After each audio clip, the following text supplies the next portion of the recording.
This is the Prince of Wales Challenge Cup. Marlow Rowing Club on the Berkshire station. Reading University B are on the Bucks station. And watching Reading University B carefully, that's a good start from them.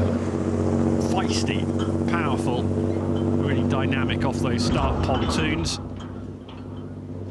Umpires launch just behind.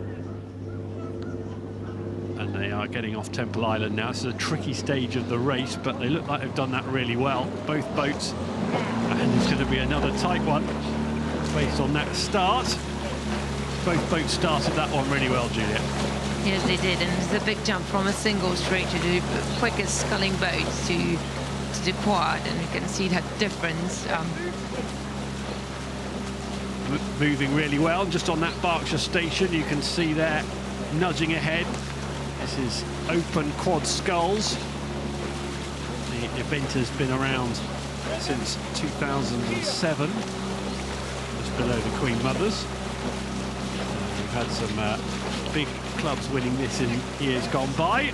Julia, the Marlow rowing boat, you're just having a look in the Marlow boat. Yeah, it's interesting to see who we have a bow seat and a middle pair and then a stroke, who in this boat have steering. Very often what was new for me, and the Tadaway, you have steering and a bow. And international cruise, you normally the stroke have a steering system, and here also the Marlow, the stroke have the steering system, maybe because again it's like 2 lanes and it's easier to look in front where you are rather than looking around. So it's interesting how sometimes you can even have the steering in the middle of the boat. So if you're steering in the stroke seat, as Alfred Heath is in the Marlow boat, you can see the Marlow boat there to the right of our picture, and you've got the steering going on by Ben Snoxall in the Reading University B boat. Now he's in the bow seat, but presumably they try and take markers, do they? And how do you go about steering the boat safely? Because this is a difficult boat, isn't it? A quad without, obviously without a cox. Yeah, it is difficult, and also you don't see so clearly the marker from the front. So it's how good you are of recognizing the distance with the corner of your eye, because we also don't want the athletes don't want to look around, because that can be difficult to hold the balance of the boat if you are turning your body or even your head, and then during the race you are getting more and more tired. And also the steering system, the athletes have it in their shoe and their foot.